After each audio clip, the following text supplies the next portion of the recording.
Russia and Britain feud is centuries old. It was sometimes a battle of two kingdoms, sometimes a battle of two Christian denominations.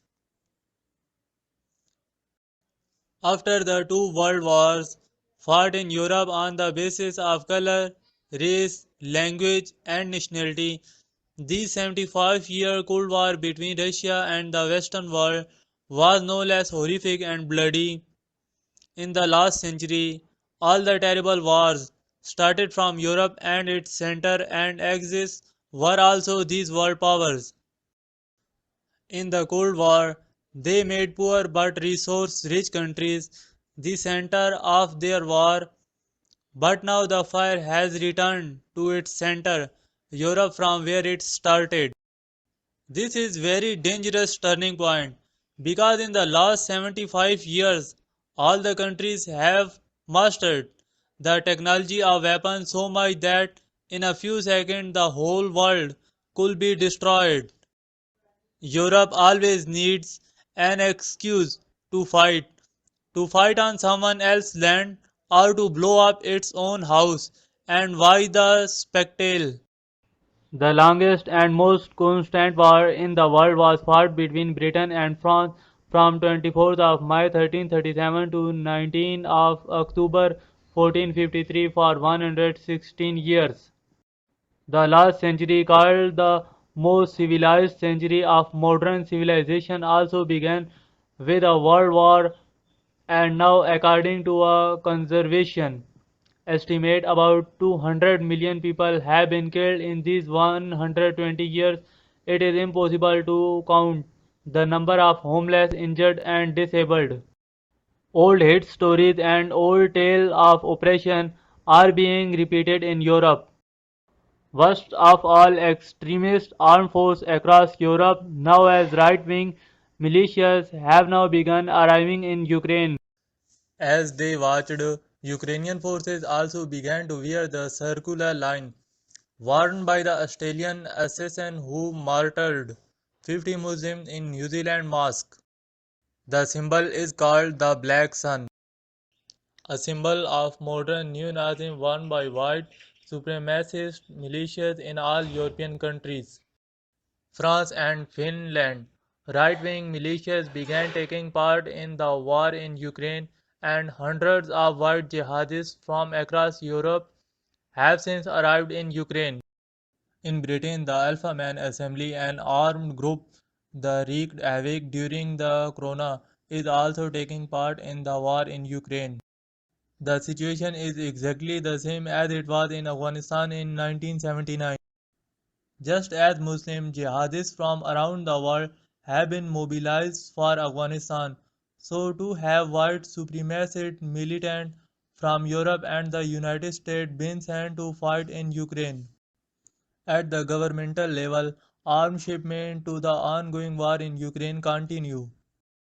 The European Union has been delivering €503 million worth of weapons to Ukraine in the first installment, including anti-tank missiles and an air defense system. In addition, €50 million have been allocated for petrol and first aid supplies. Because Russia military aircraft control the airspace of Ukraine, the weapons are stored in Poland, and from there it has to pass through the most difficult mountain routes, passing through Romania or Slovakia, and these routes are exactly like Belarus or close. The dangerous is that if Russia stopped these caravans by bombing, then what will happen? If that happened, then all the fighters who were fighting in Europe would be killing along with the Ukrainian forces. With the help of the European Union arsenal, Ukraine has so far shot down 20 Russian planes and tanks to its air defense system. Russia has not been able to completely destroy the Ukrainian Air Force. 14 European countries are supplying arms there. Germany has sent 500 Stinger missiles and 1,000 anti-tank missiles, including the world's most efficient Javelin missile, which has caused Ukraine to destroy a significant number of Russian tanks. Along with arms shipment, it is being forced and besieged by economic sanctions against Russia.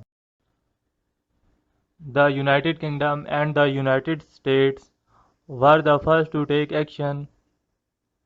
The UK froze the accounts of all Russian investors who trade there. These assets amount to be about $10 billion. Not only was their capital banned, but on March 9, the private plane of a Russian investor flying over there was also seized. Turkey is selling drones to Ukraine, the price of which is being paid secretly by EU countries. Arms supplies and funding to Ukraine are not limited to Europe, but also Canada, Australia, Japan, and other countries. So now this war is not limited to Ukraine and Russia, but the whole world is involved in it. The key question here is whether it could turn into a world war in which the forces of nations come face to face. The United States and its allies still assume that we will continue to supply arms to Ukraine and that members of Europe's violent and extremist militias will continue to fight Ukrainian forces and that one day Ukraine will prove to be exactly the same for Russia. It will be the same as Afghanistan was for the Soviet Union.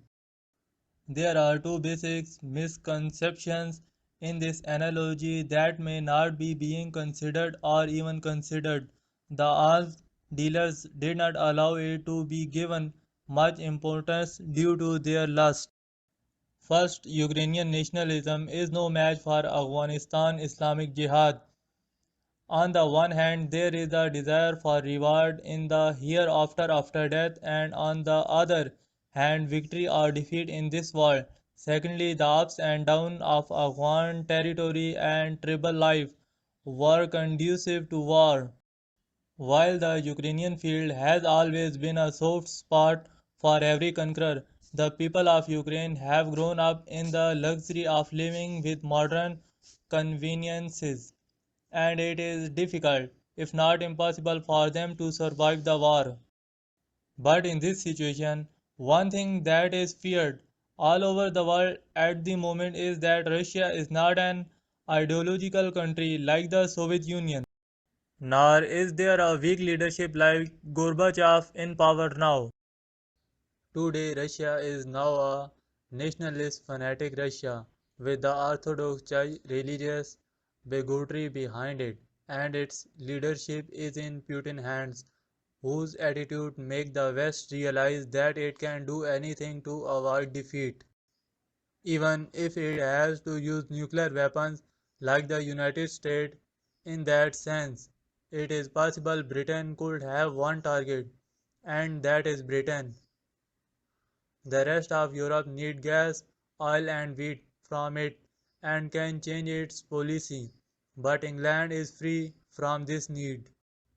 The catastrophe of England like Japan would at any time turn the tide of the war in Putin's favor and the World War II would have ended with dire consequences.